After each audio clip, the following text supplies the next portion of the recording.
10 knots, United 716. Oakland sending 11, heading 350. Spirit 4828, Denver, descend and maintain 7,000. 7,000, Spirit 4828.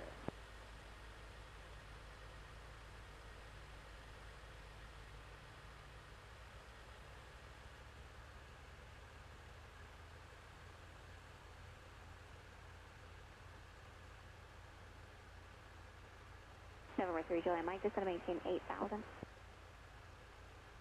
I just want to confirm 16 right transition on the descent. Touching that day 1 affirmative, yeah, 16 right transition to be a visual to 16 right. Alright, 16 right transition, visual 16 right, Frontier 991. Just going to maintain 1,000. Zero, comply with public speed. Alright, 250 and public speed, Southwest 965.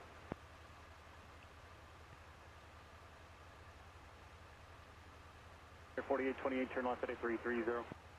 330, 4828. With 1785, contact approach 120.8, good day. Afternoon approach, Keyline 3582, descending 11,000.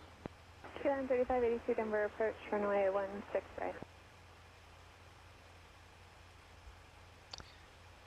All right, good afternoon or morning, and for some of y'all that might be watching this video. So today I am showcasing the latest version of the Toliss A340-6. I absolutely love this plane. I bought this to replace the SSG 747 a little while ago because the SSG 747 just did not meet my expectations. It's okay, but you know, this one is definitely more expensive, so you kind of get what you pay for too. So I can't really criticize them too much. I'm more of an Airbus systems guy also. I prefer the Airbus systems over Boeing systems. So this plane really works out. And they have added a whole bunch of new features to this version, like CBDLC and Hoppy, the Hoppy network, and I'll show you all that stuff. And you can load from SimBrief, which will do that as well. So it's pretty cool. So first thing we're going to do is get our flight plan on file.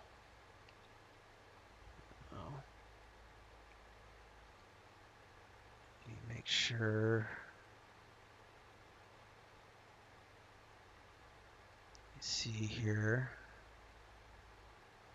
So we're flying on Pilot Edge, and we're going to be using FedEx Virtual. So let's go in here, do route from Oakland to Las Vegas. We are carrying slot machines apparently, right? So we'll click on that. Since I don't actually use an A340, I'm just going to pick the 747-4 so we can get a weight close to what we're actually going to be using. When a jump seat to Oakland, you get 3 free jump seats a month with this VA. So 0 fuel weight to 233. I think we're doing 238.3. So we're doing a little bit more than what the load sheet says, but that's okay. I'll still get paid through the VA. So 33,000, we're FedEx A340. That's one thing I had to do with this plane for SimBrief purposes. You got to make sure that these weights are accurate. And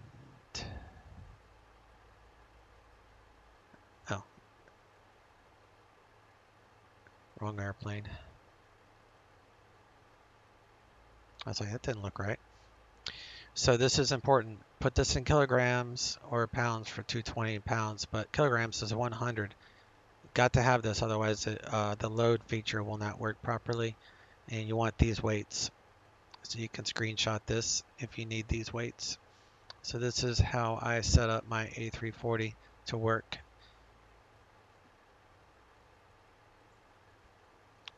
So we're going to do the Candle 5 Intel. We join the Q174, which takes us around the Las Vegas. This is a military range, target range, so we have to stay clear of that. So this is realistic flight for FedEx. So let's get this filed. And once we pull this information into the aircraft, we'll be good to go. It's pretty quick. Pretty quick. About an hour airtime. Of course, you won't be subjected to that. I'll be pausing it at the boring spots. 232.044. 29.177.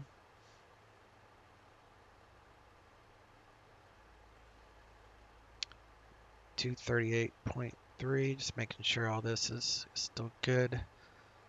On my notes, I have it wrote down. 3014 altimeter. And Victor is current.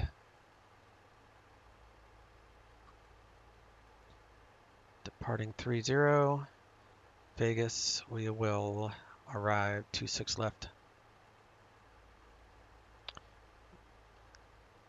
And let me see here. So we're going to do pilot edge, right?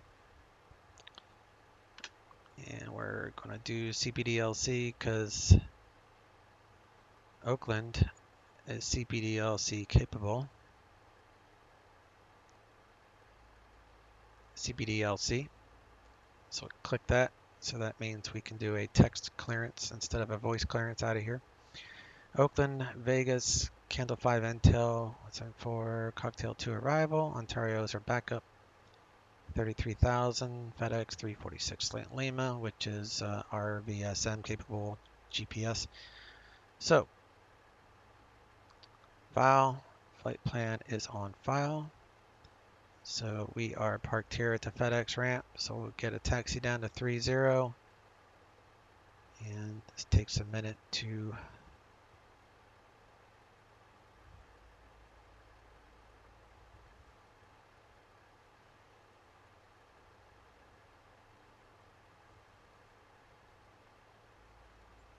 cocktail.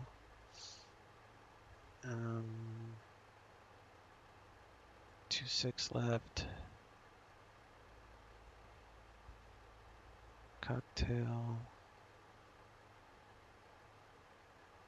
Candle 5. Alright, so we'll take off runway 30. This is real quick. I'll brief it again when we're in the plane. So we're going to take off 296, stay below 2,000 until after Lee J, top altitude 10,000 unless otherwise specified. Sometimes they say climb via the CITIX at maintain flight level 190. So that means we'll climb via, so under 2,000 there, under 10,000 there, and then we can climb up to 190, and we won't have to worry about that. Minimum climb 500 feet per nautical mile to 520 feet. So yeah, we've got that. Then cocktail 2, second part, we go out to Intel. I'm sorry, this is the arrival.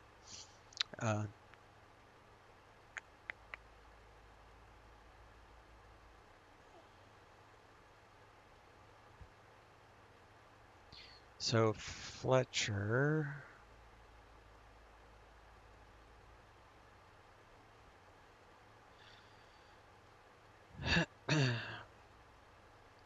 So we're starting the arrival from Fletcher. So we're starting here. This is where we're going to start to star, and then we'll descend via, which is above 210 there. We have a potential hold here or here. Cocktails between 16,000 and flight level 190. 250 knots. And then we'll probably get the 26 transition. So this is Bourbons for all these runways. So we're going to set up 26 left from Bourbon. So it'll be a full approach. So we'll stop at Bourbon on the star and pick up the approach, which is a GPS coupled ILS approach into Vegas. So that is that. And Oakland's weather, wind calm, broken at 20,000. Vegas wind calm. There's like no weather, so that's cool. Not much clouds, if any. So there's no icing. Very little turbulence. So that's good. All right.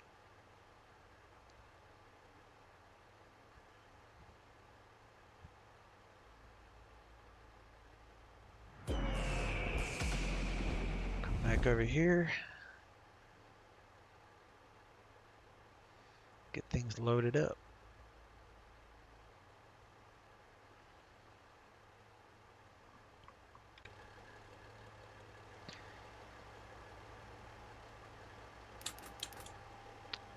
All right, one thing with this is you can't turn on the batteries because it will drain the battery voltage, and I've complained about that, so just to save the batteries, I'm going to leave this off. We have power through the DC power through the external power, so we can leave the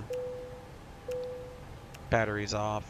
Because the problem is if these batteries get too low as far as X-plane battery is concerned, I'll lose radios, and then it takes forever for them to charge on engine 4. So I just leave them off until I'm ready to actually start moving. So we got those on. Start the aligning process of the deer. Make sure it goes on that.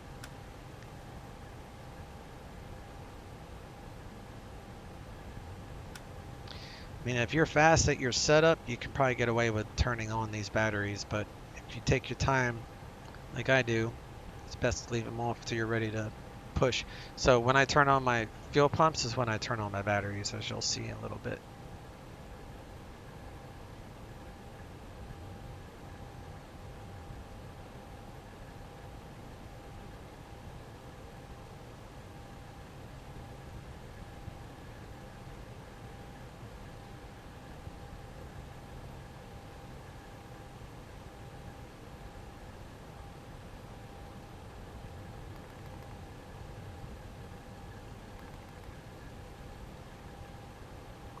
Alrighty. So like I said, we'll load. I'm just going through this checklist. I use a checklist for all my Airbuses, so I have many notes in here.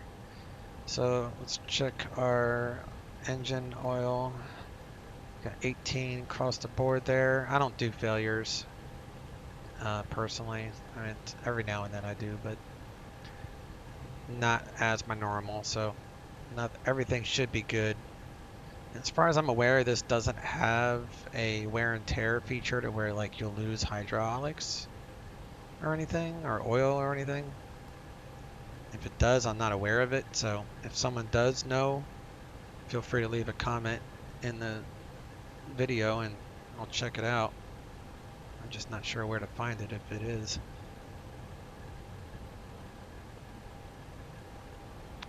Alright, we'll do APU fire test here.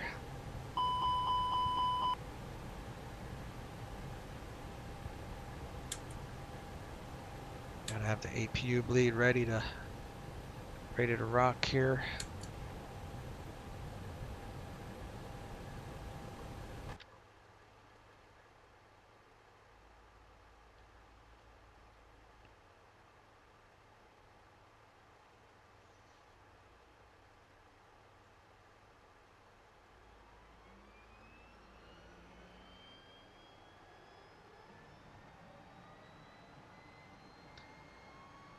Curious if I could hear the APU start. You can. It's slowly getting louder. Toliss does a good job on the sounds. This is all stock sounds. There's no sound set for this yet.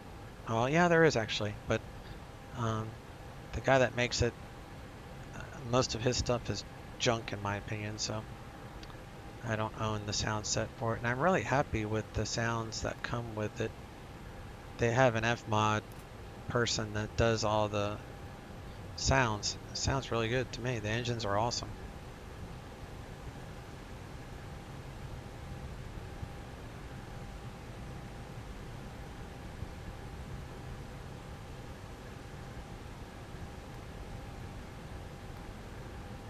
Okay.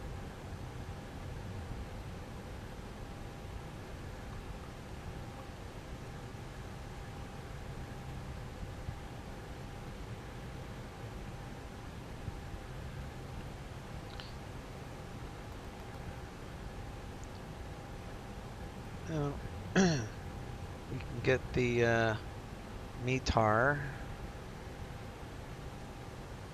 at this AOC weather. Oh yeah, I need to have something in there. You have to have from to first, so we'll do that in a little bit. So D ATIS, let's just get ATIS. Just do voice ATIS. 3377.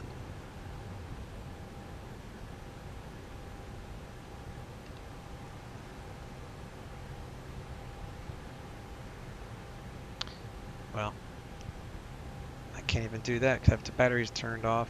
Oh, you know what? I'll just turn them on long enough to get the ATIS. That's fine.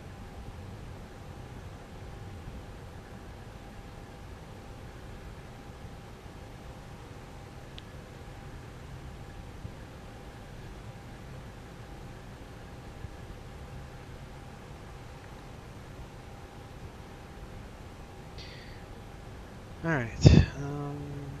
Where's the 133?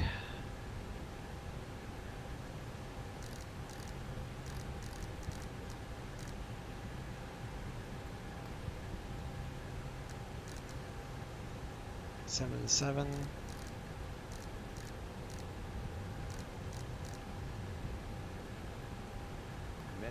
Information Victor. 1853 Zulu. Windcom. Visibility 10.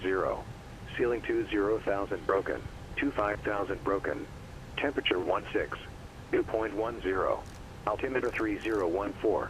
Arriving runways 28 left. 28 right 30. 33.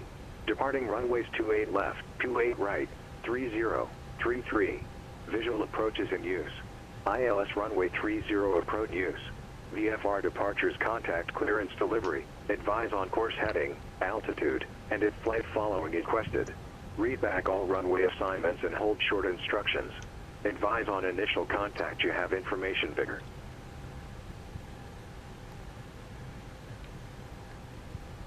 Alright, still Victor, so when we were briefing it was 3014 with Victor.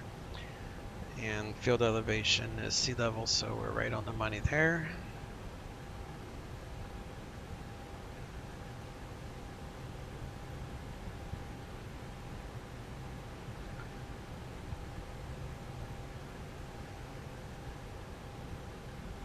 Let me see if I can get my text clearance to pop up here.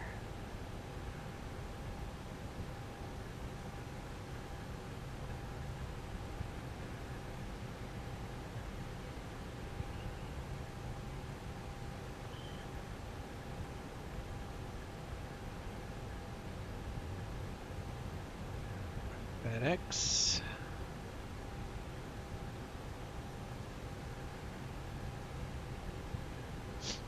So that's going to take about 30 seconds for that cycle to come through.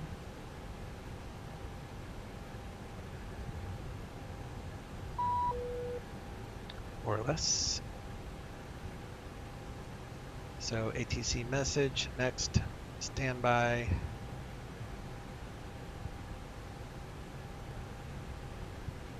Gotta hit standby. To keep it up here, otherwise it'll disappear after a minute and a half. You have to hit standby, accept or reject within 90 seconds. So cleared to LAS, Vegas Airport, Candle 5, Intel. Then it's filed, so our clearance hasn't changed. Climb via the SID, expect 330 and 10. So climb via the SID, as we discovered, is top altitude 10,000. So our initial altitude is 10. Expect 330 in 10 minutes after departure. Departure frequency 135, 10. Squawk 2210. We'll accept that. So that will close out the clearance.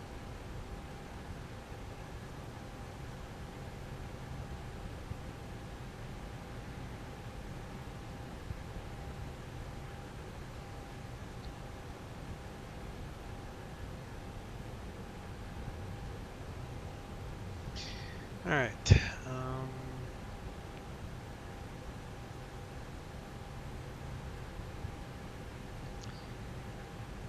Waiting for my weather to reconnect because that CBDLC program cancels out my weather program, so I can only run one at a time.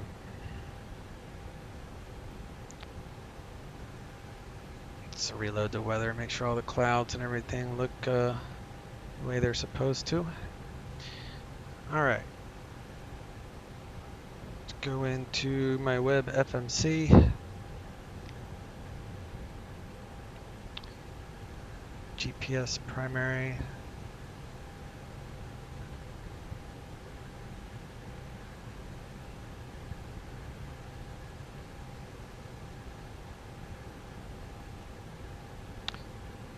So it will auto align. That's something I really don't like much about it. Oops.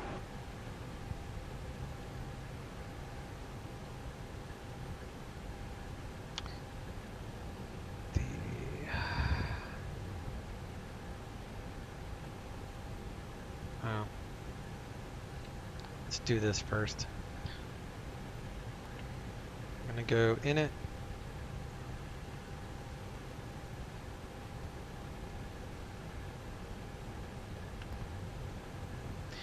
And we're going to do init request, and that's going to download everything. It's also going to load the aircraft. So it's going to load with the fuel, which should be 29,000 kilograms or so. So the only thing you have to do is hit the init request.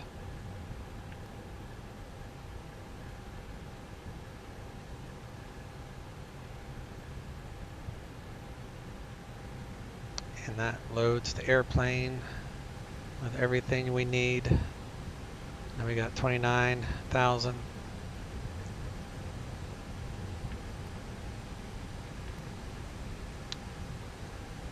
And we are on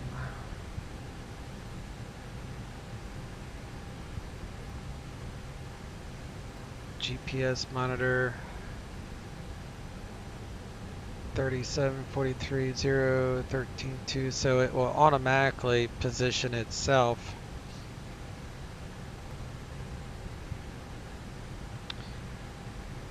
onto the GPS position. Tropa is 41, that's close enough. Temperature is 15, flight level 330, so all that is good. And I'm wearing down my batteries, so let's turn them back off.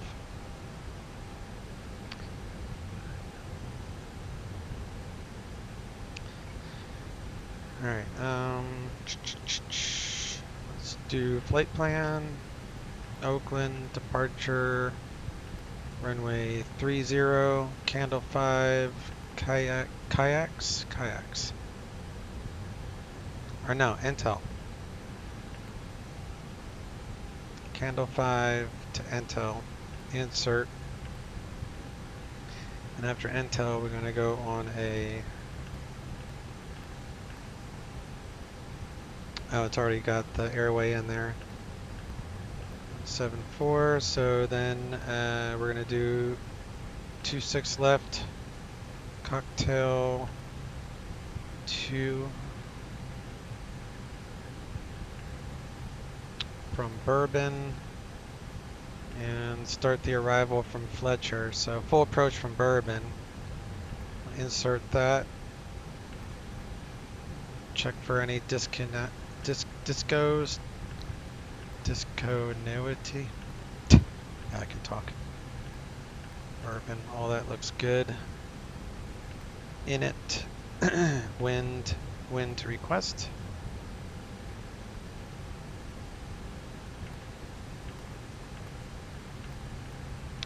$238 is what we loaded in SimBrief. We can double check that.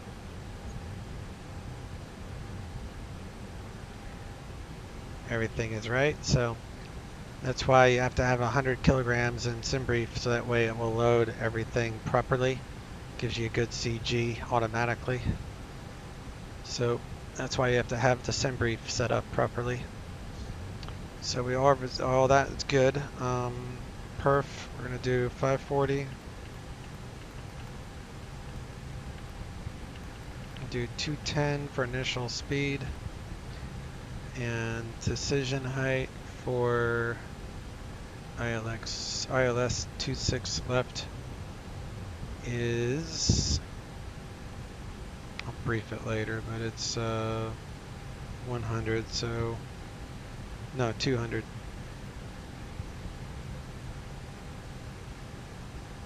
No, 100. It's 100 radar. 100 radar altitude.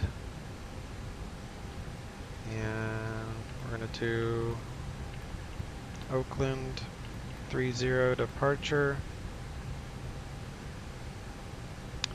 And now we need our perf data. So we're going to come up here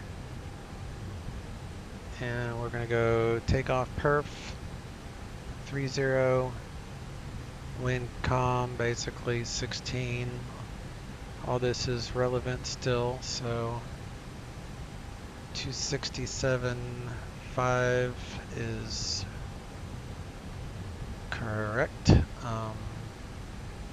We're going to do auto in the config, so we'll do compute. So this only requires a 1+F takeoff config with a flex 71. So we'll come over here and we're going to do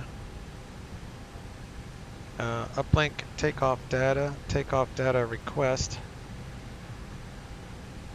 You do this after you entered your departures and all in.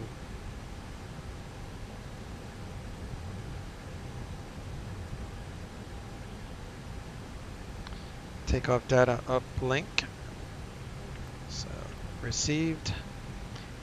We want to do flex. So that is showing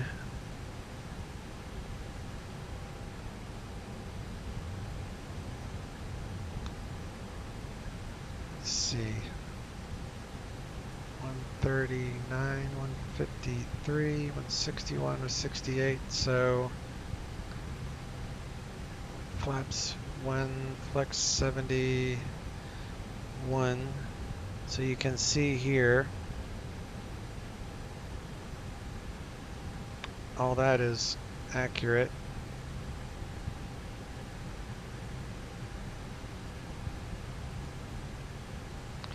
So I'm going to insert.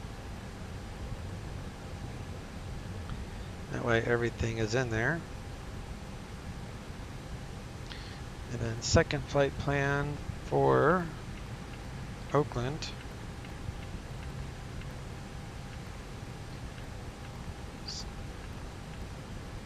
ILS 30, insert.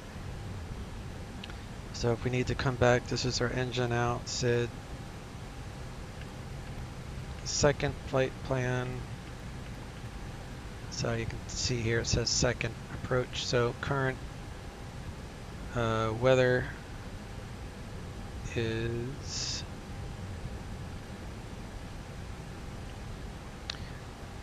now we can use this.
Alright, why is this?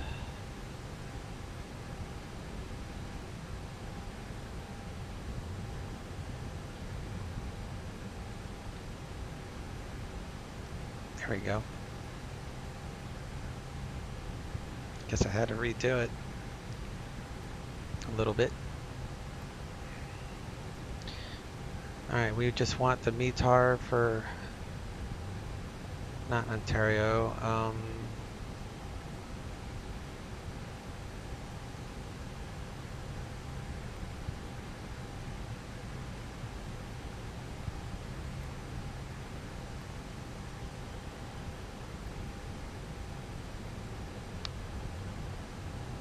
Oakland.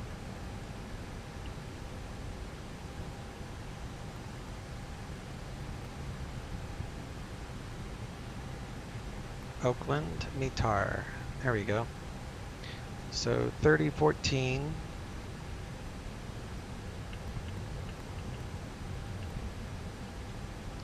Temperature 16 and the wind is calm.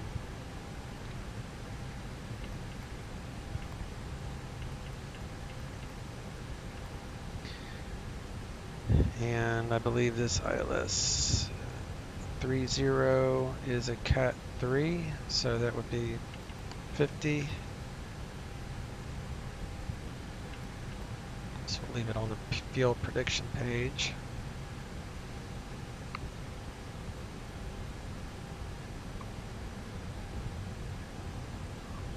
So, you know, with the Hoppy network, you really can't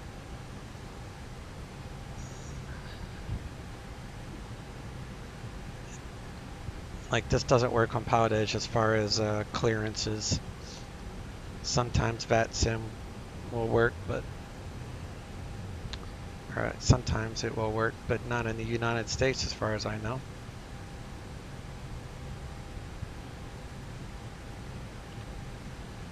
Go to data,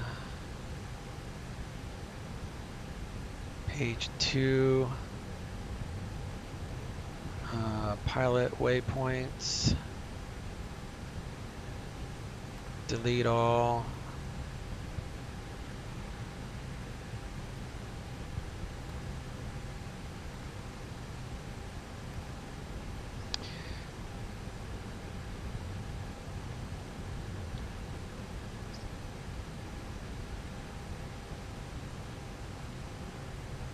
Alright, top altitude initially is 10,000 for our SID. Guess we can turn on our batteries now and fuel pumps.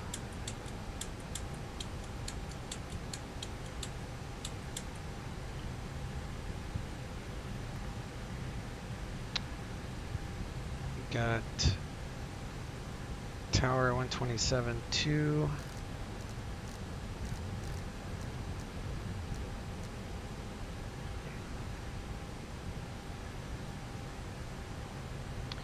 Alright, I need A cars.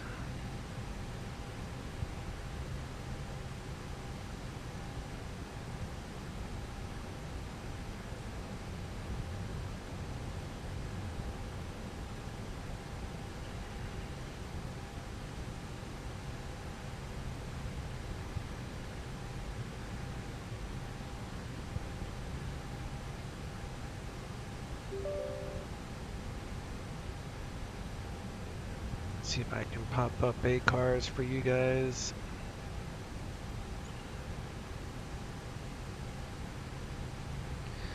So we're going to go to dispatch. We're going to download because we already jump seated to Oakland.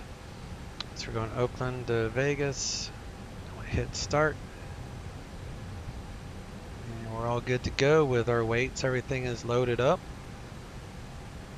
Get credit for our FedEx flight here.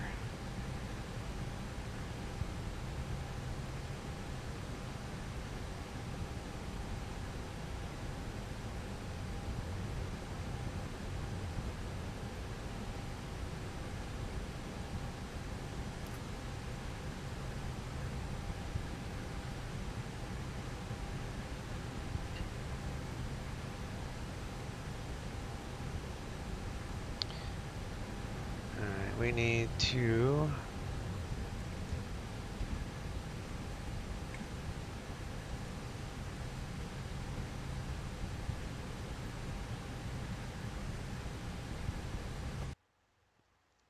push back to here.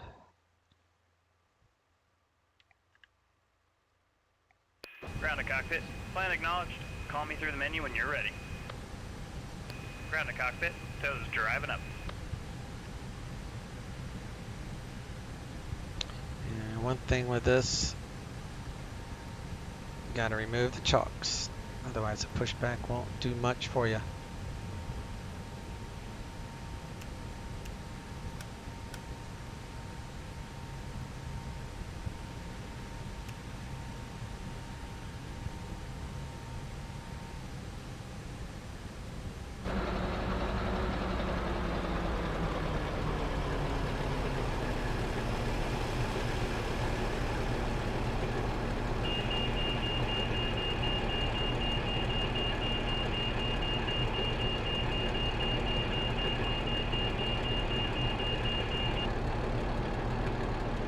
All doors and hatches are closed, ready to connect.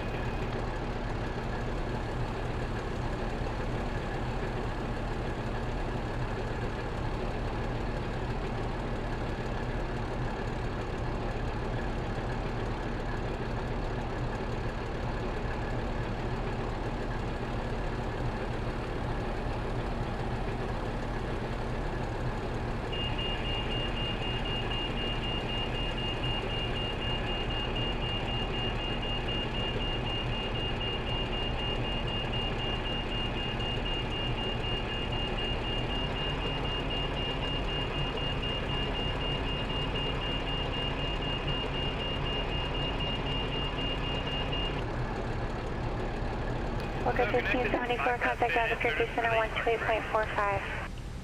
128.45. Walker 1574.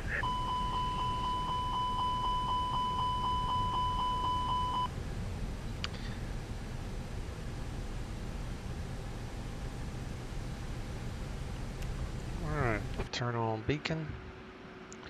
We are ready.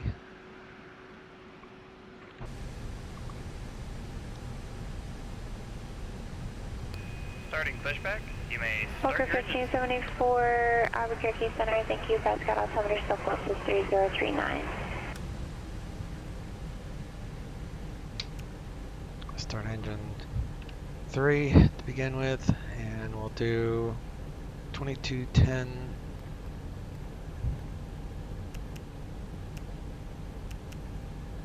on all of that.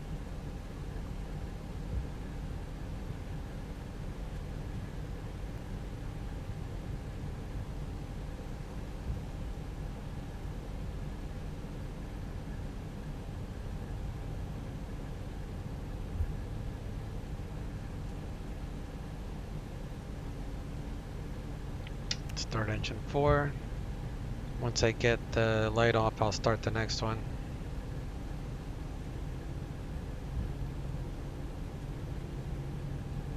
And then once engine 4 comes online, that generator will start charging the batteries, which are slowly still draining. Just hit 20 volts. But as soon as this one comes online, that will start going the other direction. But the actual batteries are still, they're still good as far as the airplane is concerned. It's just X-Plane's batteries, which is what Pilot Edge uses to determine if you have adequate power for transmitting. So it's just an aircraft thing. Operation complete. Set parking brake. Disconnecting tow. Stand by. Alright, so you can tell the generator 4 and 3 is online.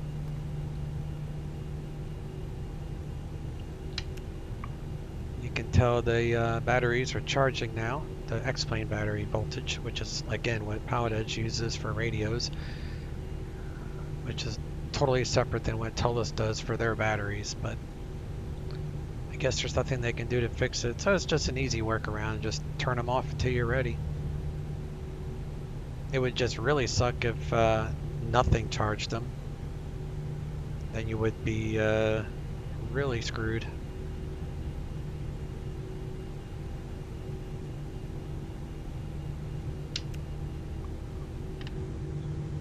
Tow has been disconnected. Bypass bin's been removed. Hand signal on the right. See you next time. Have a safe flight.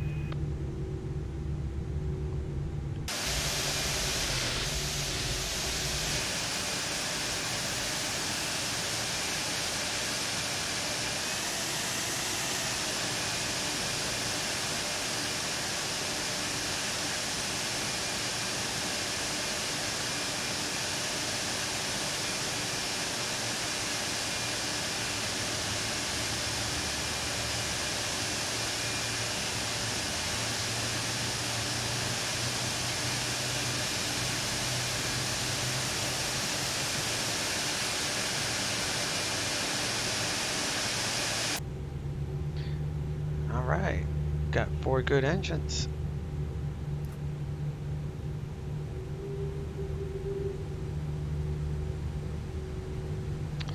Here's the generator.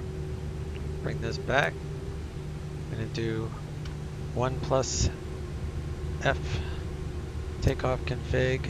We should be trimmed for 3, that's correct. This plane will auto trim, so you don't have to worry about that. Just verify it's right per the performance data, which is over here.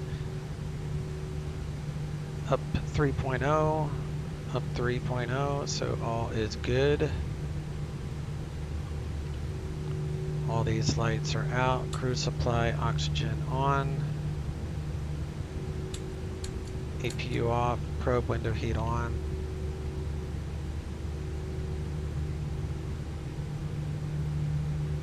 Do taxi lights.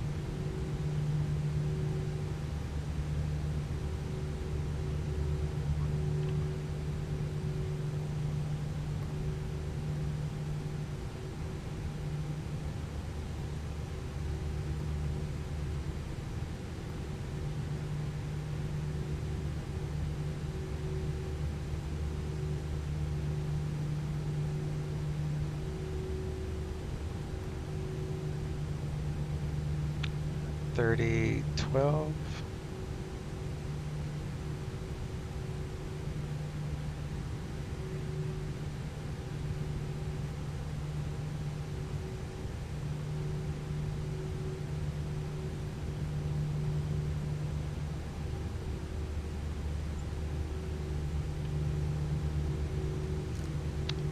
Split the difference because pilot edge is showing 30.14.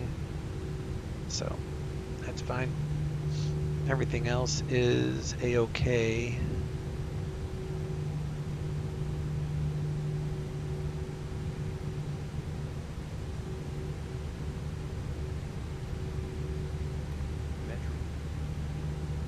Metropolitan Oakland Airport, 8 Disinformation Victor, 1853 Zulu, Windcom, visibility 10, ceiling 20,000 broken, 25,000 broken, temperature 16, dew point 10, altimeter 3014, arriving runways 28 left, 28 right 3033, departing runways 28 left, 28 right, 3033, visual approaches in use, ILS runway 30 approach in use, VFR departures contact clearance delivery, advise on course heading, altitude, and if flight following is requested.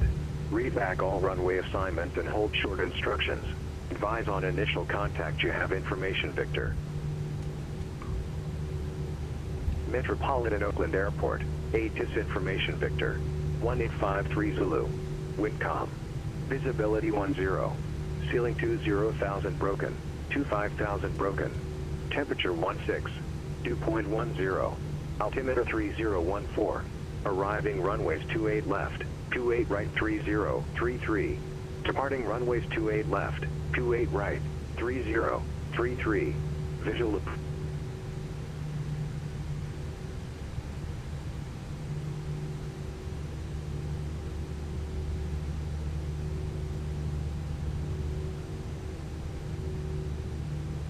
Alright, we are on ground in tower is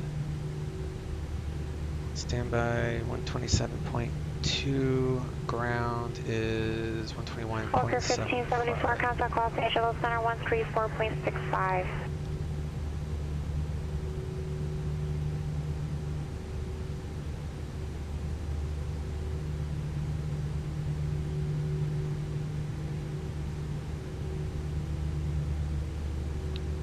Actually, it just updated, didn't it? It's just whiskey. So, yeah, now my weather injector shows that, so we're good. Nothing's really changed as far as winds or anything.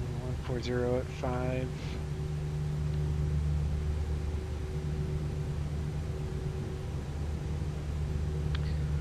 Shows 3012, so we'll stick with that.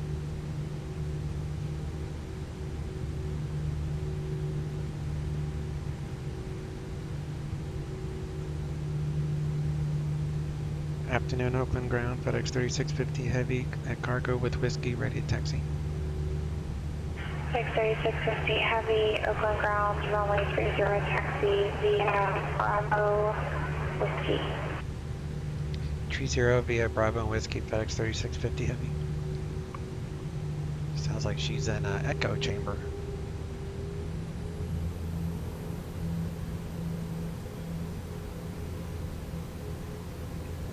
Do Bravo Whiskey just like we had briefed at the beginning.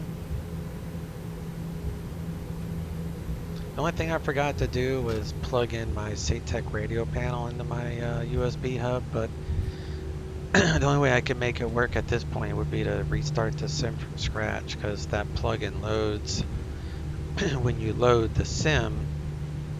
So once you've already loaded the sim, plugging in the radio panel doesn't do anything because the plugin hasn't actually loaded, and I don't know how I could fix that. Like,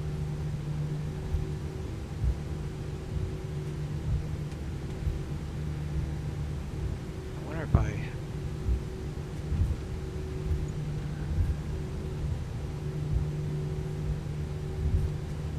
SATEC panels.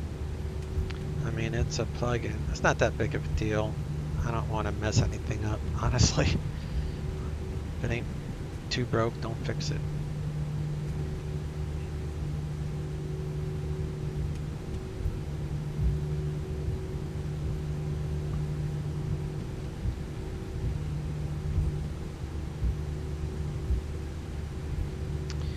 So I had found out that the Airbus, the Toliss A321, the version I've been using is 132, I think, and I tried to update it yesterday because I saw on their forums that the A321 also has upgraded that aircraft to allow the SimBrief download and all that fancy stuff, as well as the Hoppy system. But apparently that's all part of the XP11 package. So there's an upgrade fee. So if you already own it, which I do, it was only like $11. It was like $10 and some change. I think it was $10.99, so you might as well just say 11. So it was like $11 upcharge. But it works on both XP11 and XP11. So I haven't actually downloaded it yet, but I did pay that $10 because I spent like an hour trying to update it. I'm like, why I keep getting the same version number? Like, I was looking to get those extra features, but I'm like, yeah, they're such a good developer, and you know, they're really good customer service, and like they talk to you in the forums, and I've got a whole story about, you know, developer and customer service. I'll discuss that with you guys once I'm up in the air, because I've got a bone to pick with Flight Factor. But anyway, with the Toliss A321, you just pay $11 if you already own it, and then you can get all those extra features. So now I need to download the Airbus A321 and download the updated sound package, the BSS sounds. I also have the JAR Design Copilot for it. So I'll be doing a video on that, in the near future once I get it all downloaded and installed. I just didn't do it today because I spent like an hour and a half wasting my time yesterday. Alright, tower.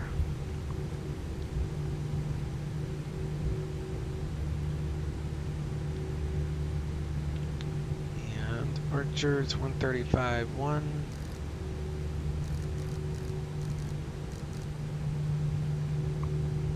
Do lights.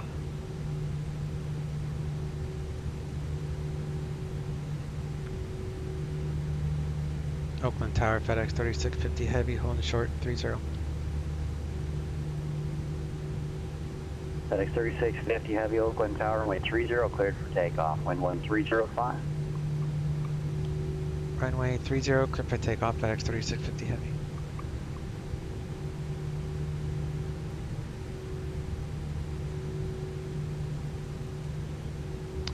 Alright, everything is good.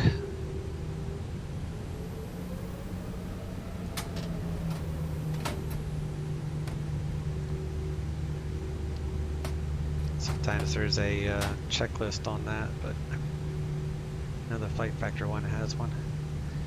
So we're just climbing via the SID. He'll probably clear me to climb via, or maybe he'll just get me straight to 190. We shall see. We shall see. 3012, wind calm.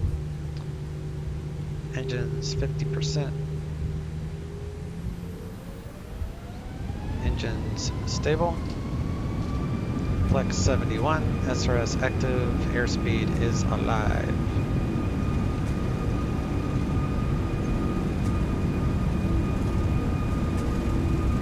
I'm telling you, the sounds is just really good for stock.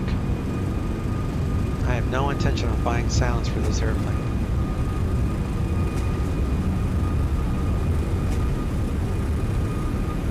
Speed check, cross check. V1. Rotate. Positive rate. Gear coming up.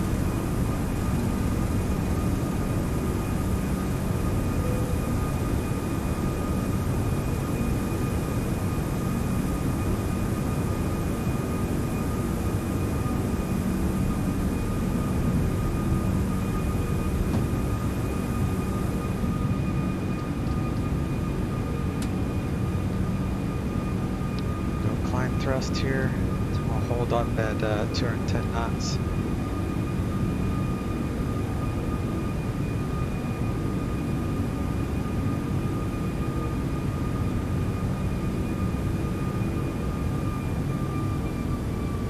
FedEx 3650 Heavy, contact NorCal departure. Over to departure, FedEx 3650 Heavy, see.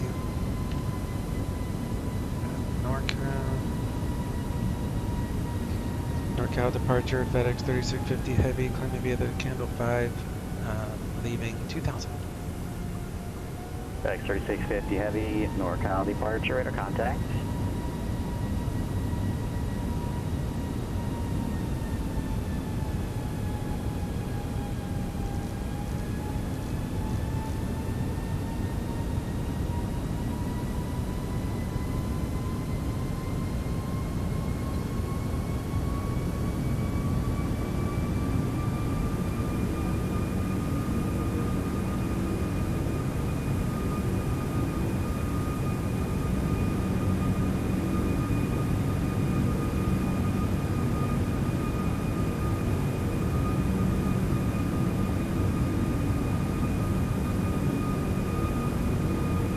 FedEx 3650 Heavy, climb and maintain flight level 190.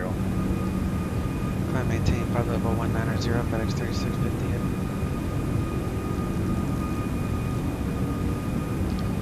Just gonna go open climb instead of managed. That way it won't stop at 10,000 at port. It will just keep climbing away.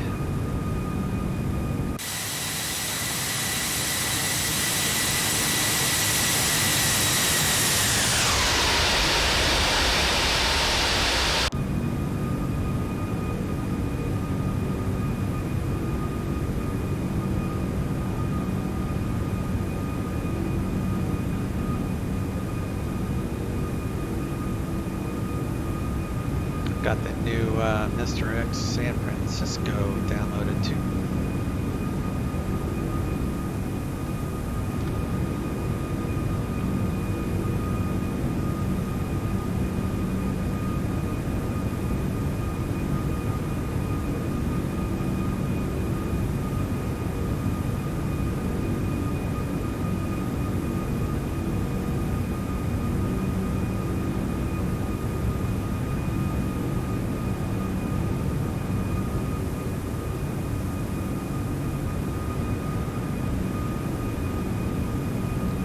Said climb maintain 190.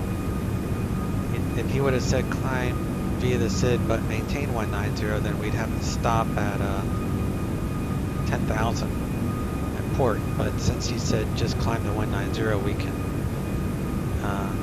we don't have to worry about that. So we're in open climb instead of managed. Managed would be the dot, but we don't want the dot because we would actually stop at 10,000. So we're just going to blow right through that restriction because we can.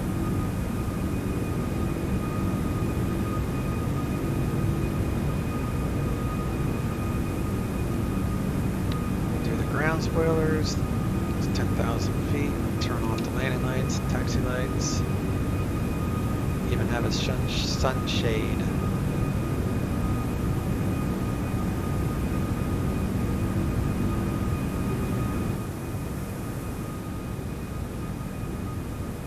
Down a little bit.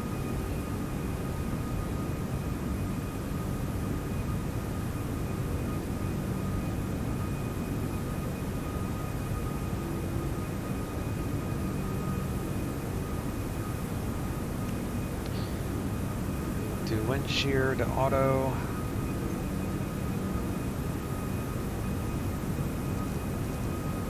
Stop there at 300.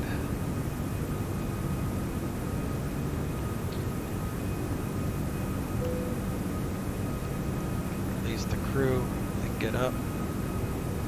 If it was a passenger flight, I'd just leave the seatbelts on, but it's alright.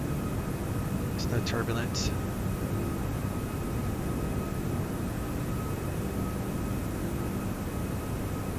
Cabin pressure is climbing, all good there.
FedEx 3650 Heavy, contact Oakland Center 127.45.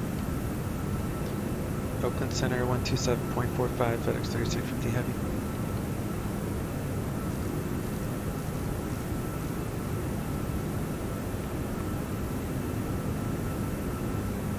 Oakland Center, FedEx 3650, 17,400, climbing flight level 190.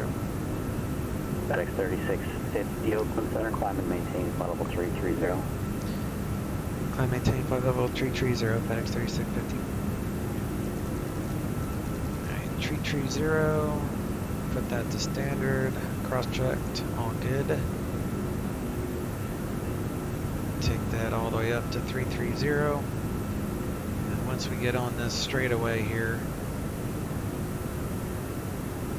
instead of going all the way to Intel, I'm going to ask for a direct to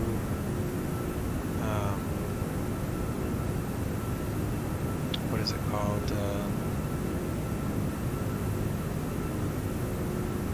YouTube.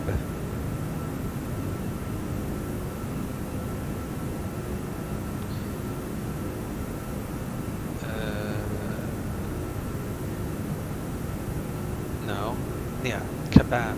So I want to avoid Intel and get a shortcut to kebab.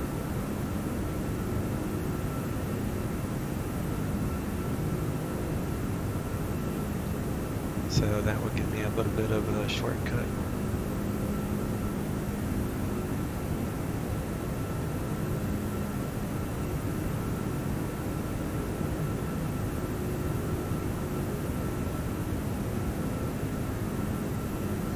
I'm just going to ask for it now.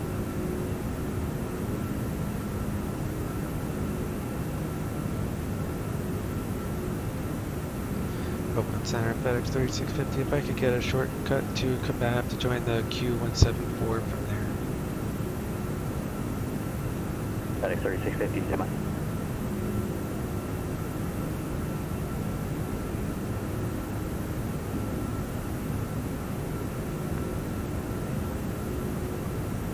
Yeah, that way I can avoid. FedEx 3650, yeah, just like we can do that, proceed direct kebab and join Q160, correction 174.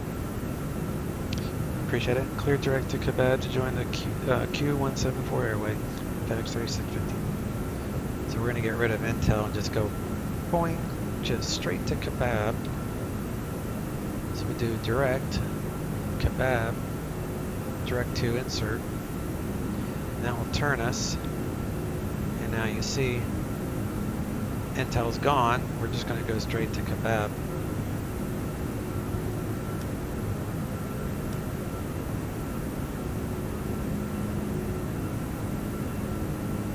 Just have to be high enough before you ask for that, just because you got to be able to avoid this terrain. So I usually wait till I'm at least 21,000 feet before I even make that request, but I'll save you a couple minutes.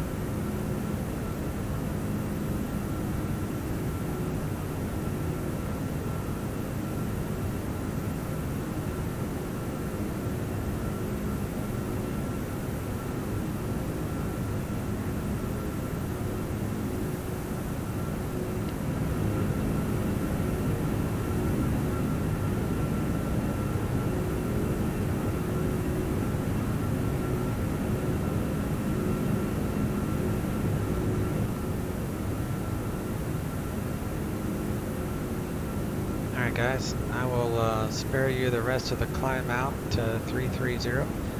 When I get to cruise, we'll do some checks and I'll tell you some more about my my thoughts and feelings on the Flight Factor developer company and customer service and so on, and what I'll be doing in the near future.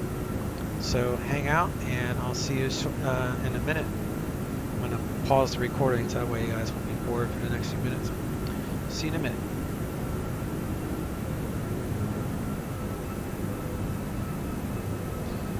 Alright, we just reached our cruising altitude of flight level 330.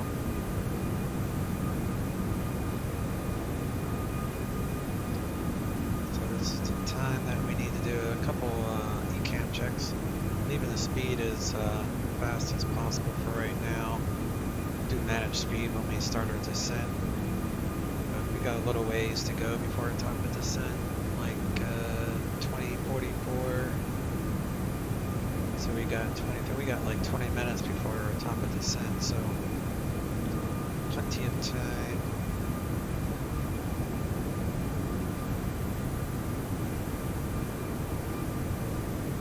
So do a ECAM check. Basically looking for all green. Again, this airplane does have failures, but I'm not much for failures. I like my airplanes working. Every now and then I get a little bug where I'm like, oh, let's do an engine fire or something like that, but it's pretty rare. One thing you want to check is your landing elevation. Cross-checked with the field at where we're going. In our case, it's Las Vegas. ILS 26 shows field 2181, so it's right on the money.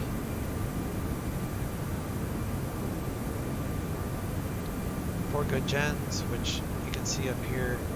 Batteries, X-Plane batteries are 24.5, whereas Toliss are 28 volt. So Toliss, again, you know, they have their own independent power code, so it doesn't affect the X-Plane battery voltage.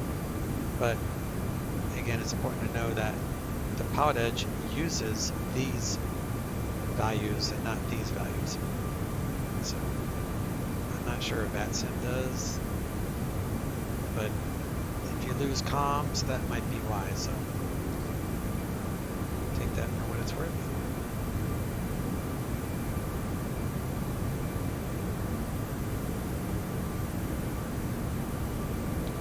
Fuel is even, all good. Systems are normal.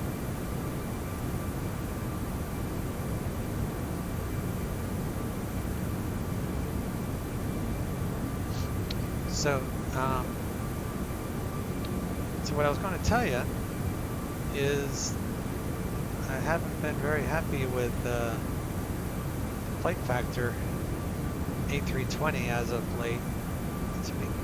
It has been for many years since I bought it, which was like, God, it must be like 4 years ago now, maybe longer. That's always been my favorite airplane in all my flight sims. And to an extent, it still is, but it's starting to lose its capabilities, and I haven't updated it in a while because everybody in the forums are complaining that it's just junk. Like, once they tried to make it work with X-Plane 12, they totally ruined the code. Excuse me. And I'm using, with the flight factor, I'm using an older version, but it's not very much older. It's only like 6 months maybe. So it's not too old, but it works good enough to where, like, a lot of the systems that people are complaining about are still working. The problem I'm running into is with certain payware aircraft, it has issues with glide slopes. It captures a glide slope, and it's a weird vertical path. Like, it drives me into the ground before the runway, and there's specific airports that I run into it a lot. Seattle, any of the runways in Seattle, ILS will go too low. It's a Dweski design Seattle airport. And then Spokane Airport, which I own a payware version of that by, I think it's Ripple Sim. It's a really nice airport, but same thing there. Glide slope is too low. And at Las Vegas, on ILS 26 left, it will drive me into the ground before the runway. And you'll see, because this airplane does not do that. So it's a aircraft specific issue. I first thought it was a scenery issue, but the flight factor A320 will land at stock airport, gateway airports, no problem with the glide slope, but certain payware it doesn't. So there must be some file that needs to be updated that Navigraph does not update. So I had opened a support ticket through Flight Factor Aero, their website, on December 11th, I believe. Let me see. I'll tell you here in just a second. Yeah, December 11th, I opened up a support request about the ILS issue. It's just asking them to look at it to see if there's a file that needs to be updated by Navigraph, or if it's some file that they need to basically let Navigraph control, because there's something awry with that, with their airplane. files to make it where it does that, because that's the only airplane that I have that problem. And another guy had made a similar complaint, so I know it's not just me.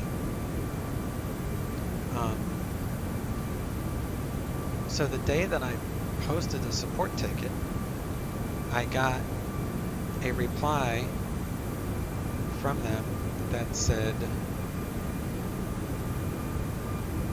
me see if I can find it on my laptop.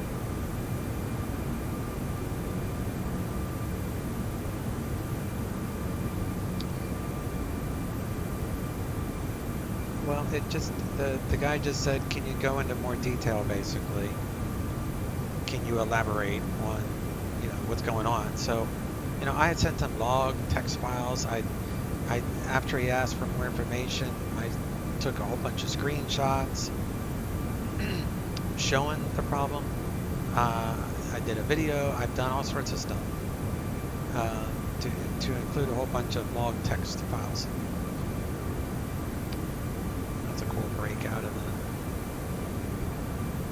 the sites there. Pretty cool. But not a single reply. So I posted in the forums, the org forums, because I had posted it on their Twitter account, on Facebook. Like I couldn't get anyone to answer me. So finally I was just like, you know, with Flight Factor, all the other developers like Toliss and FlyJSim, like they're very much involved in the forums with their customers. Like if a customer has a question, the developers will answer it, and they'll have a two-way communication with their customers, and they try to help solve problems. The Flight Factor, they don't try to solve problems. I've never experienced any of them trying to really help me with any of my problems. I've only submitted like 2 tickets because I only do it when I feel there is a important enough issue, and they just blow them off. So what really ticked me off is that I had submitted that forum post, and I got a response by a Flight Factor developer through the org, but through a private message, saying that apologies for the delay in response time with your support ticket. Please confirm your support ticket number. Do you have any additional tickets you have created? I'm like, seriously? First off, the post that I had made was deleted. So I think that's kind of non-transparent. It's like, sorry, you can't do that. Like, you can't control the media. This is not that. That's not right, you know. Like, what about transparency? You know, if you have an unhappy customer, why are you trying to hide it? Because you're trying to make money. You know, you're charging $90 for these airplanes and a $20 upgrade fee, and then you delete the post. So that's fine. They want to try to make it to where that, you know, people can't see what I wrote. So I'll just show you on this, because you can't do anything on my YouTube channel. So I'll just show you. So you can see here that could not find a topic. And you can see right here, Flight Factor ticket system, right? So they've deleted the post. And this is what I wrote. This is what they deleted. And yes, that's me. Is there some sort of problem with your support ticket system? Is anyone else having difficulties getting anyone from Flight Factor to provide assistance? I posted a support request on December 11th and had one reply on the same day who asked for more detail. I sent multiple messages and files without any response. I get the holidays are hectic, but it's been a month now without any word. So they delete this post because it gives them bad cred, you know? And that's BS, because they're going to charge, that they want to charge me a $20 fee for to upgrade the A320 to work in XP11 and to get any of the future updates, just like Toliss is doing. And Toliss is only charging $11 with a ton more features. Speaking of Toliss, so I'm kind of on the fence because these guys, well, before, all right, so after he sends me this PM, so I said, yeah, the ticket number was within the forum post. Like, he asked about the ticket number, and it was obviously in the post, so he deleted it, didn't even read it. Like, oh, this is bad for us, you know. So he says, I said the ticket number was within the forum post. It appears you had deleted the post. Anyway, here's the ticket number again. And the guy was nice. You know, he said he has confirmed your updated ticket status to be looked into as quickly as possible with the help desk team. So I hope they do. Now here's the part that really bothers me. If you do not hear back, make a new ticket requesting support. Thank you for your patience and apologies for the inconvenience. So I said, okay, hopefully it doesn't lead to a submission of a new ticket starting over from scratch. So what's that mean? I'd have to wait another month? No, I'm not going to create a new ticket. If they cannot answer the tickets that I put in, like, they confirmed it, it still shows open on my end. So now here's the thing. Do I pay $20 as an upgrade fee and keep supporting Flight Factor that it does shady stuff like deleting posts? Or do I just move on to Toliss altogether and get rid of Flight Factor Airbus A320? Because this is coming out in March. I'm really looking forward to it. So, and Toliss is known to have a whole lot of extra features, you know, failures and maintenance and all sorts of neat stuff. And CBDLC and Hoppy network. And I'm sure it's going to be incorporated into this. It's not going to be a cheap airplane. But I could look at the upgrade fee for my A320 through Flight Factor and think of that as a discount to put toward this one, right? So the main thing is I want my A320. And I already own Toliss A321 and A340, so why not get their A320 Neo? So it's going to come down to, at least for me, what will Flight Factor do? You know, are they going to respond to my ticket and at least provide some sort of customer satisfaction, or are they just going to blow me off again? And at which point I will leave them forever and will stick with Toliss for my Airbus needs because they've got it going on. So I really hope Flight Factor gets back to me because I think they make great aircraft, but they need more lines of communication with their customers. They don't need to be shady like that. So that's my soapbox.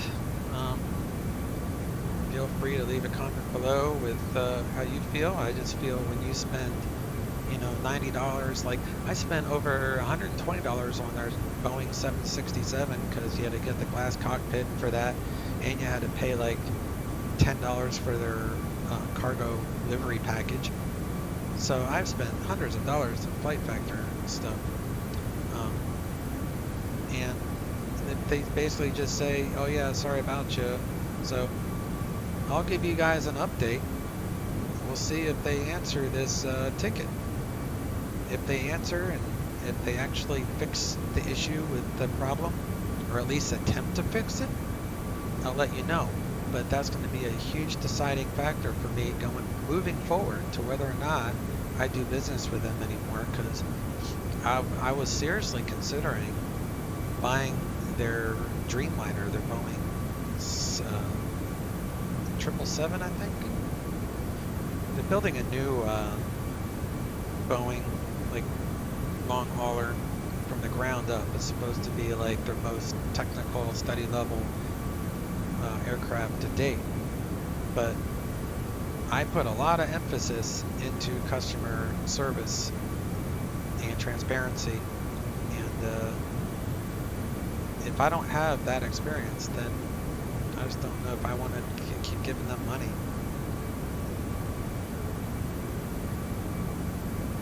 It's not like these are $20 aircraft. These are like almost $100 aircraft nowadays. I've got a bunch of them. Alright, we got about 5 minutes to go. Top of descent. So let's come down here and we'll figure out our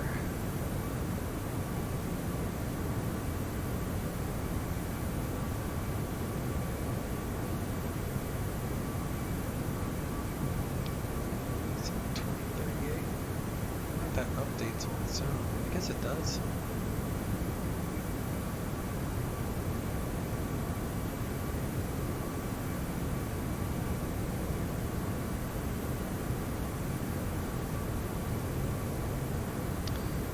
Alright, so we're going to Vegas.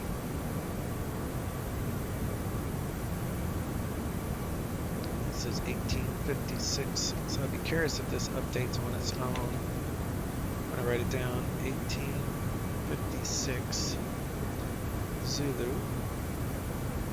It's the 12th January. That's what that means.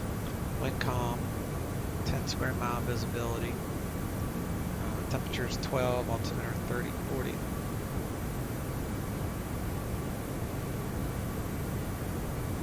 And wind calm, 1856. FedEx 3650, contact Los Angeles Center 133.2, we'll see you. Los Angeles Center 133.2, FedEx 3650, we'll see you.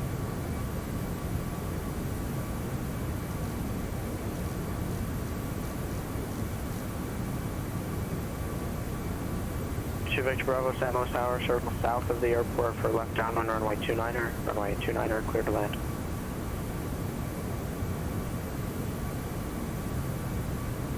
November 29er, 367, Santa Maria, altimeter 3014, expect visual approach, runway 30.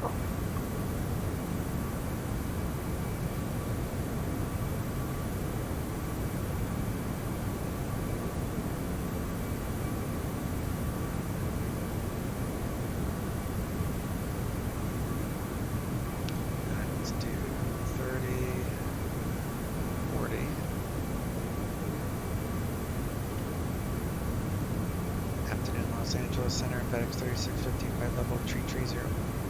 FedEx 3650, LA Center, roger. November 1287 Charlie, SoCal approach Los Angeles, altimeter 3018. 12. The wind is Walker 0. 1574, contact SoCal approach 135.4. And we don't need the second flight plan. That was our engine out sit.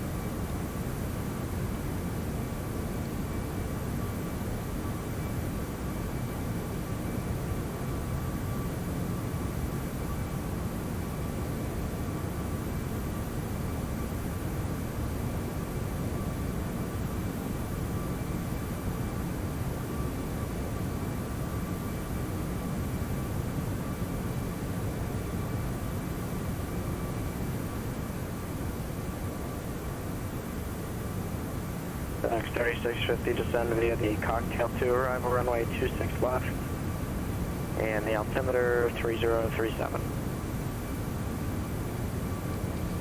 Descend via the cocktail 2, arrival 26 left, transition 3037, FedEx 3650. Alright, we got about 20 miles to the top of the descent. So we'll Walker 1574, SoCal approach, roger. Update our And winds. do you have an approach request there, or just visual for 6? Roger.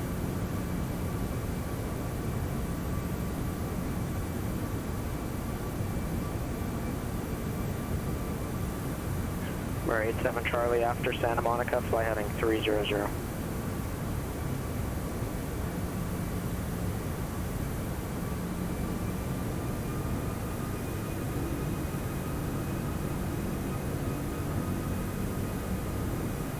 November 373 Echo Bravo, contact LA Center 126.35. 126.35, like a 373 at the level.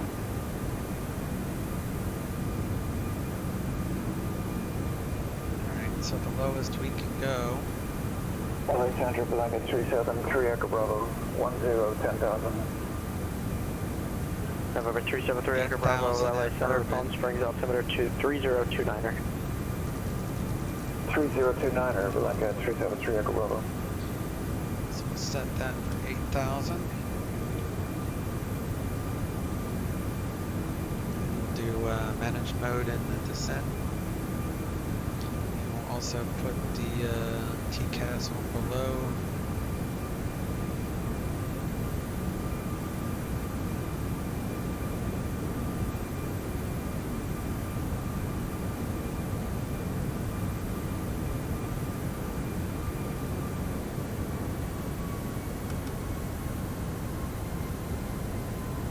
Once we drop 1,000 in altitude, I'll let him know that we started our descent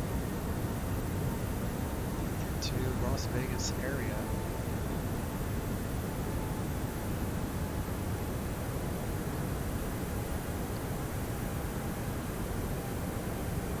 It's like the first speed restrictions at Cocktail turn 50 knots. November 367 to still maintain 3,000, and the airport is 12 o'clock, 20 mile, correction, about 10 miles, advise inside.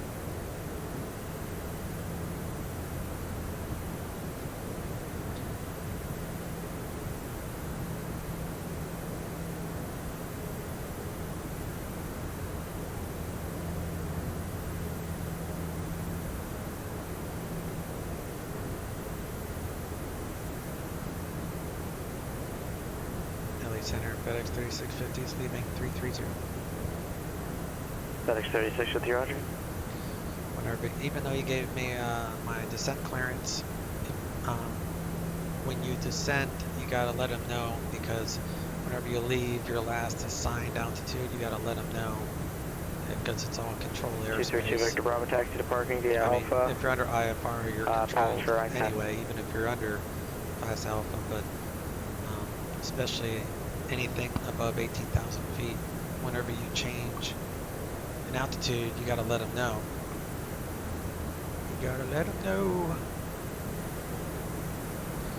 Alright, so it's like move on down. We gotta be above 210 at Morel, and then between these altitudes at Cocktail, a line beneath means you gotta be above it, so we gotta be above 14,000. Right, 7 Charlie, Roger. Between those altitudes there, above 12, above 11, above 9, and when you got a line above and below, that means you got to be exactly 8,000 at Bourbon. So they're going to use that more than likely to cross-check our altitude with what they show on their scope. That helps them ascertain whether or not we have the right altimeter setting in our aircraft. Because if we have the wrong altimeter setting, it might show to them that we're crossing at like 8,500 or something. So they use hard altitudes like that a lot of times just to cross-check, make sure that the pilots are putting in the right, feeding the right information into their aircraft.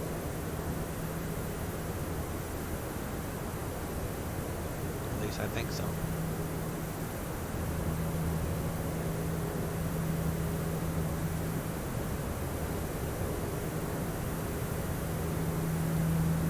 And 1115 and 259. That's close enough.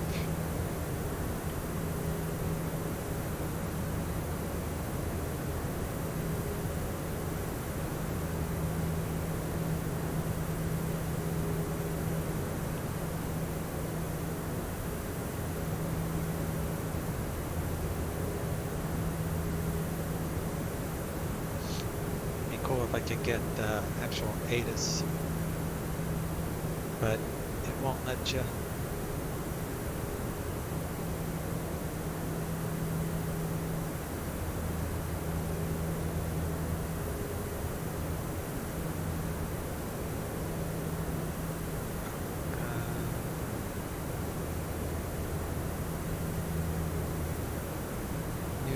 Ontario, viewed Vegas.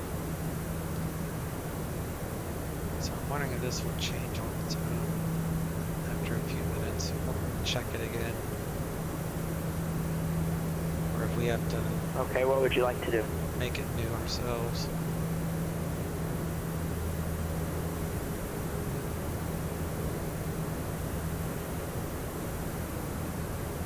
November 29367, descend to maintain 2000. Alright, I'll pause the recording there. We'll pick it back up when we get a little bit closer. Alright, we're coming up to flight level 180, so this still shows viewed.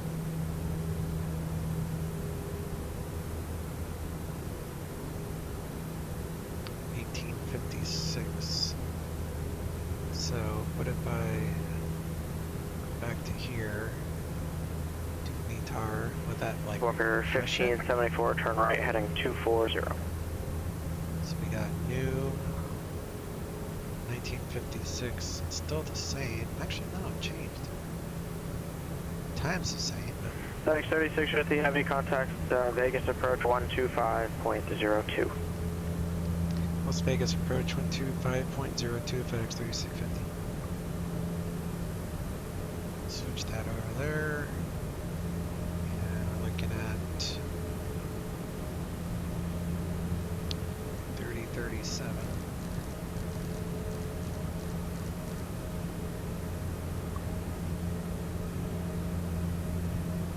So we're going to have to update our perf data, I reckon.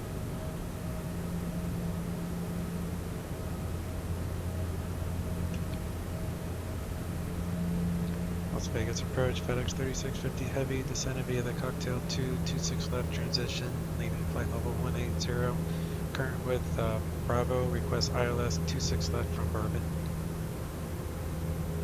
FedEx 3650 heavy, Las Vegas approach at Bourbon, cleared ILS runway 26 left approach. Bourbon, cleared ILS 26 left approach, FedEx 3650 heavy. Alright, so we are cleared to fly the approach. 1574, turn right, heading 310, and advise the Lower airport in sight. Right, 310, we had still a flight. MCP to the mandatory, I think it's 4800. 1574, cleared visual approach runway 6, contact tower. Echo Kilo, holding short runway 6, ready for westbound. Yeah, 4800 at Shan. Contact tower, and then clear the visual, well, runway 6, 13604. November 48 Echo Kilo, San Bernardino Tower, runway 6, cleared for takeoff, make right downwind departure. 2 flaps. Clear for takeoff, runway 6, right downwind departure, 8 Echo Kilo. Fullerton Tower, Walker 1574 is on a right base. 3037. Walker 1574, Fullerton Tower, runway 6, cleared to land. Clear to land, runway 6, Walker 1574. Temperature is 13. We're 367, flighting 110. 060 at 4. Fly heading 110, Cardinal 367.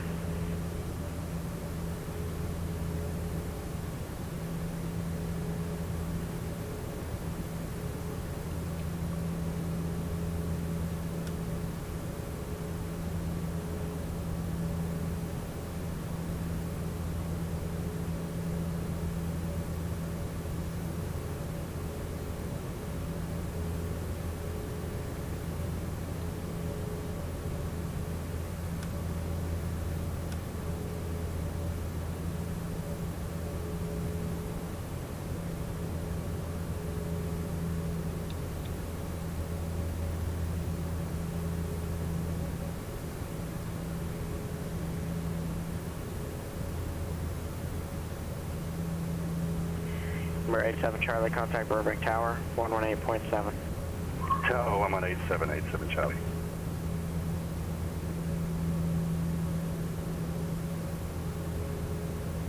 Alright, be a tiny bit of a tailwind. Burbank Tower, Cirrus 1287, Charlie, ILS 08. 4 knots of a tailwind. November 1287 Charlie, Burbank Tower, runway 8, cleared to land. Runway 8, clear to land, 87 Charlie.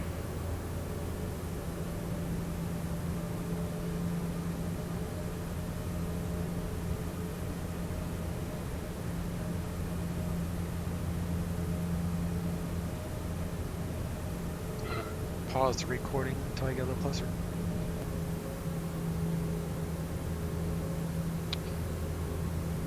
Alright, y'all, I have turned on our landing lights. Coming up to, we're going to be in approach mode here in just a moment. November 3273 Delta, Oxnard ground, runway has 7, a speed taxi via Foxtrot and Echo. 210. Runway 7, taxi via Foxtrot and Echo, Skymaster 3273 So Delta. I'll just switch to, once I slow to 210, I'll just lock it in until we get around to the 4800 mark. This is going to switch to approach mode. There we go. Did it automatically. So that's going to slow us down to 210.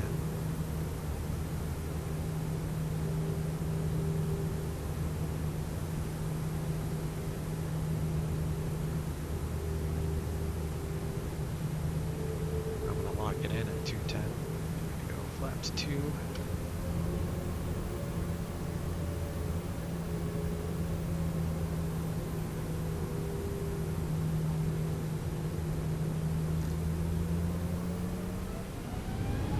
We're in approach mode, so I can just go managed, and it will take care of everything per this information here. So as long as that's correct for this, which it is, we're good to go.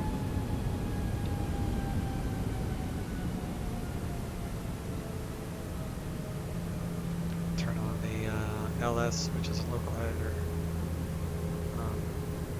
flight slope.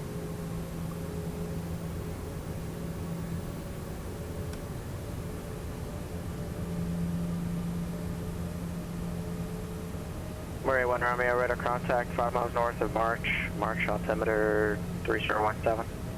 Position checks and 17 letter to 81 Romeo, thank you.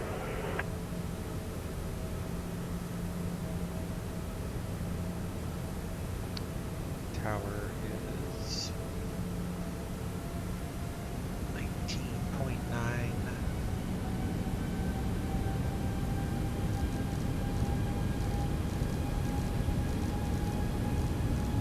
This is a Cardinal 29367. Is it okay if I put me on pause for like 2 minutes?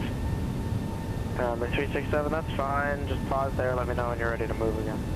All right, thank you. At least he has permission. So people just pause. They do on that not so much on this network. This is more of people tend to know what they're doing a bit more on this network because you have to pay for it. So once again, you get what you pay for.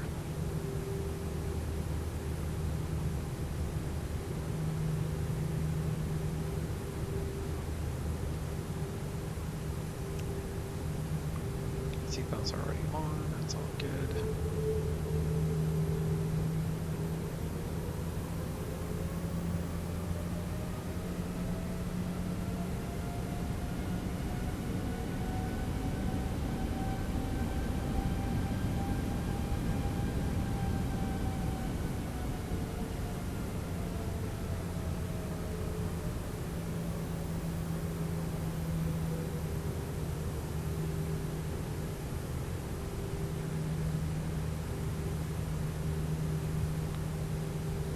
Let's do auto brake 3.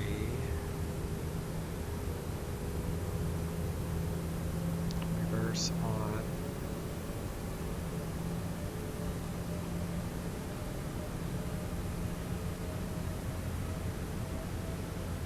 All good.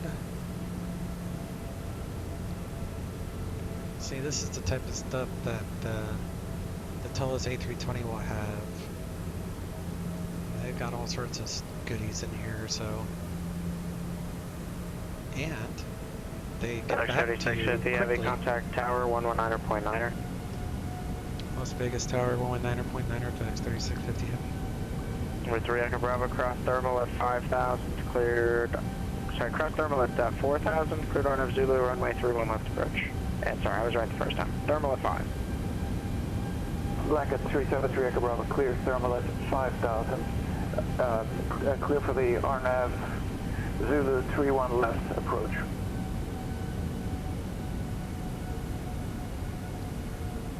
Las Vegas Tower, FedEx 3650 Heavy, getting established on the ILS 26 left approach. FedEx 3650 Heavy, Las Vegas Tower, runway 26 left, clear to land. 26 left, clear to land, FedEx 3650 Heavy.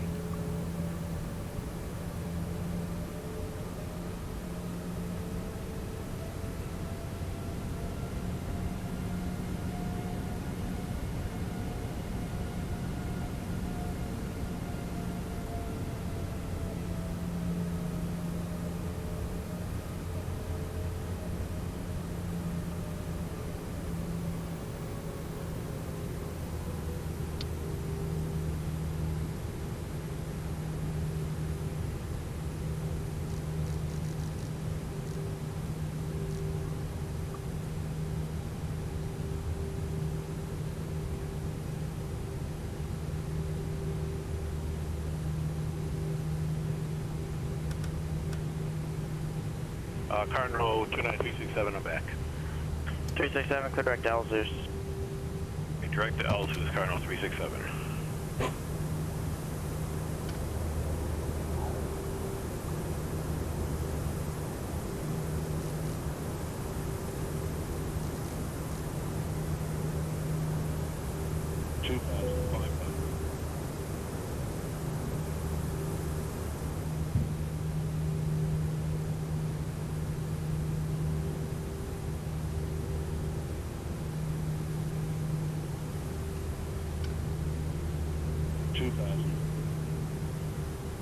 Alright, missed approach procedure is, I briefed it earlier myself. Come to 32, and then right turn to 6. So 32 to 6.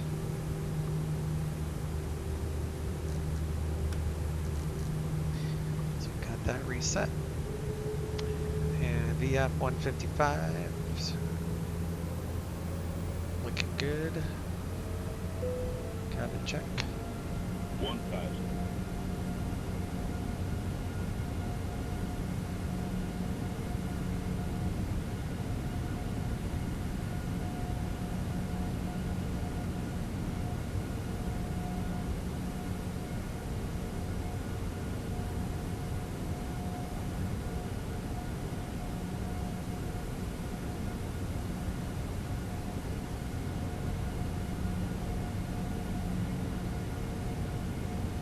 This is one of those approaches with the part of the complaint with the flight factor A320 is that at this point, instead of showing 2 white, 2 red, it would be 4 red right now. I would be like so low on the glide slope. Short runway 7, ready for departure via part east. But that's what I was saying, like, you know, that's an issue.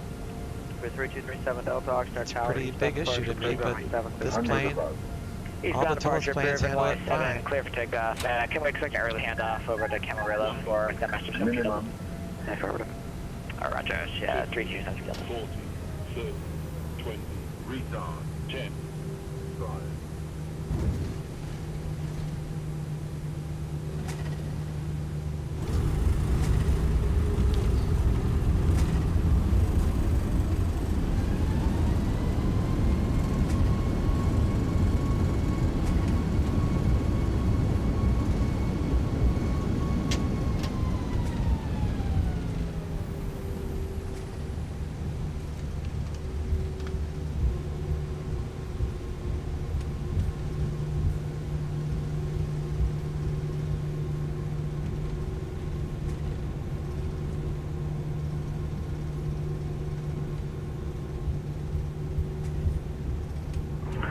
Approach Kodiak 90281 Romeo has Delta for John Wayne.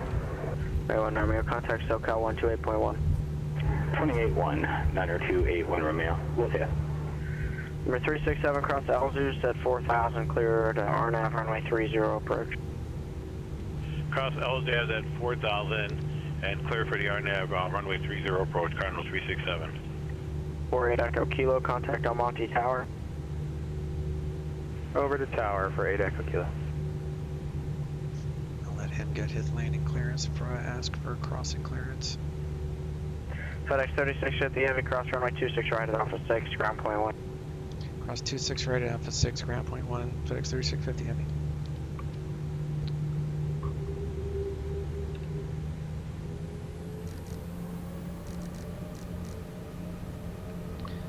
Switch to ground. Money on Tower, the other Diamond side. 48 Echo Kilo, 10 miles to the east, inbound to land, full stop with Bravo. November 48 Echo Kilo, Money Tower, enter left base, runway 19er.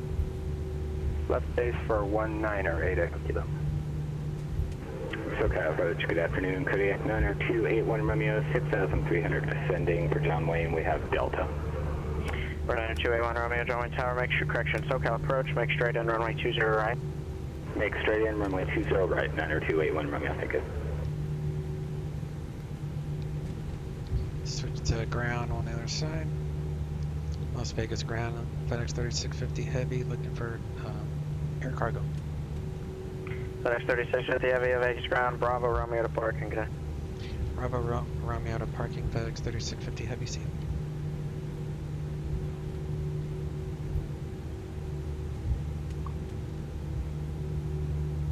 Tower Skymaster 3273 Delta is okay for the switch.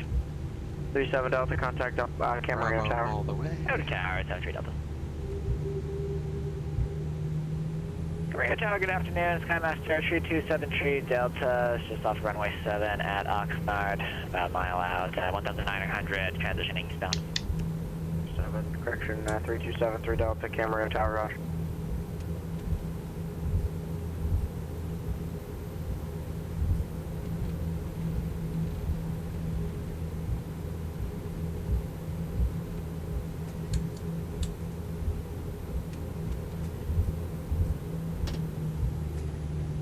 Wonder if the bleed does that because probably because the reversers messed up the patch for a minute. It's all good now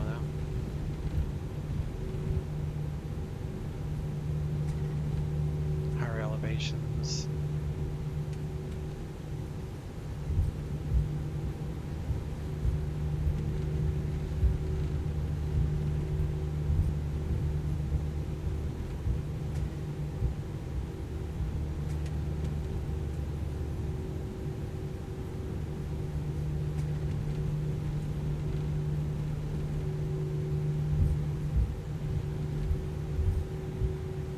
So yeah, I have a couple months to think about it. See if they fix that issue before the Toliss A320neo gets released. If it's fixed and they get back to me and I don't have to make a new ticket, November 3 Echo Bravo, then contact Palm Springs I Tower. may not get the Toliss A320. Tower, Blanket 3 Echo Bravo. So I'm starting to lean that way Romeo, though. contact John Wayne Tower, 126.8. John Wayne Tower, 268, 90281 Airplane Romeo. is pretty broken right now, so hopefully they Palm get Springs it Tower, Blanket fixed. 373 Echo Bravo. Can I ask, But who knows? 031 left with November. Might throw in a towel, we'll see. 373 Echo Bravo, Palm Springs Tower, runway 31 left, clear to land. Runway 31 left, clear to land, Blanket 373 Echo Bravo. You said Bravo or Romeo. John Wayne Tower, good afternoon, Right here. Kodiak 90281 Romeo with information Delta, we're about 5 miles to the east of you, or northeast of you.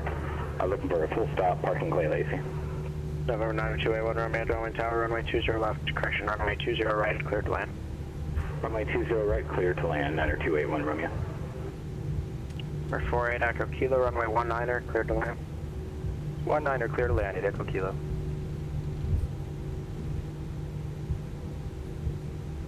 Fox Ground, Cirrus 99er, 43 Charlie, IFR, Tango, Romeo Mike.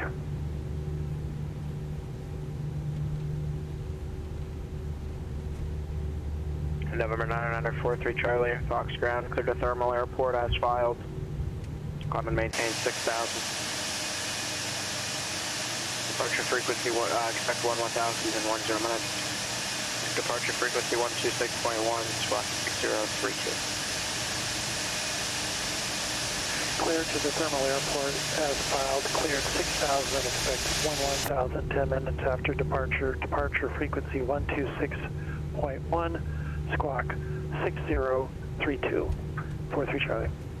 Gonna be 43 learning Charlie, the back right. MD-11 here soon. I did buy that. bought it over the Thanksgiving, Black Friday, holiday special deals. I actually got $25, it's either $20 or $25 off the purchase of that airplane. So I've been wanting it for a while. So now that I got X-Plane 12, I can use it in that, but I'm probably going to use it in X-Plane 11. 290-367. X-Plane 12 has still got some work Santa to be Maria done. Tower. For sure. Alright, contact the Santa Maria Tower, Cardinal 29367.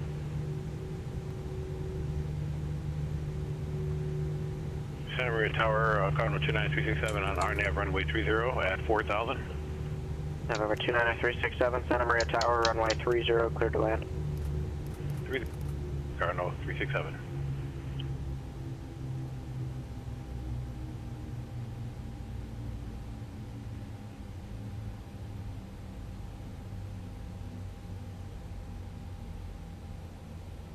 Disconnected.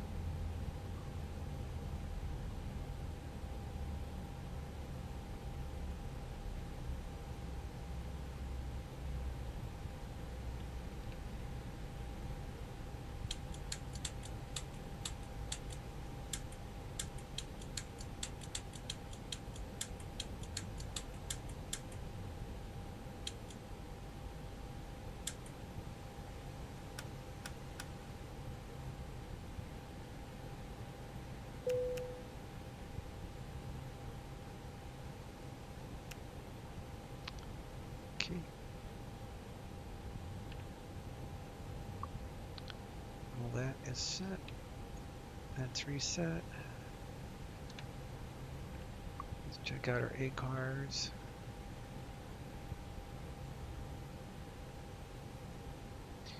$168 feet per minute. We'll take that. So we'll do FedEx 3650. A346 Foxtrot for freighter. Go ahead and log it.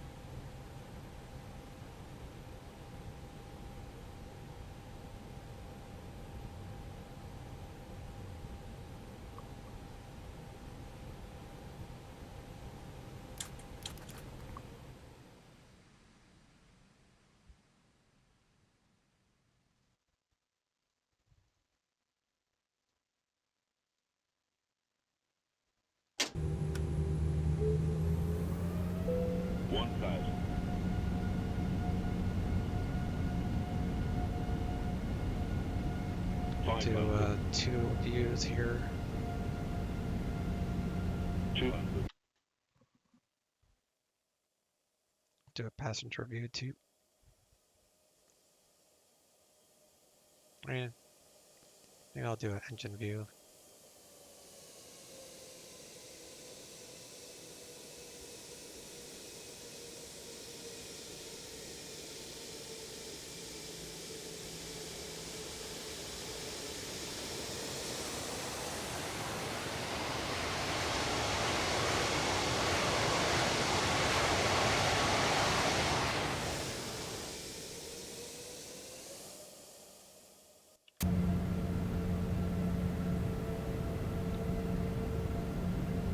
Do an engine view next.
Guys, if you like my videos, please hit that subscribe button.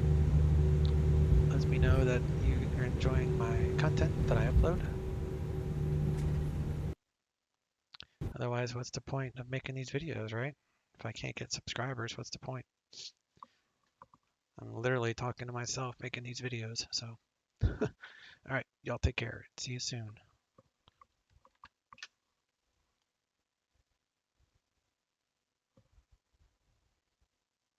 Good old Vegas. 16 right. 7-3 Julie Mike, advise no coincide, 11 o'clock, 15 miles. 3 Julie Mike, thank you. Clear for approach runway 33, join the final at Connery. Again. Delta 1785 affirmative, it's 120.8. 20.8, thanks.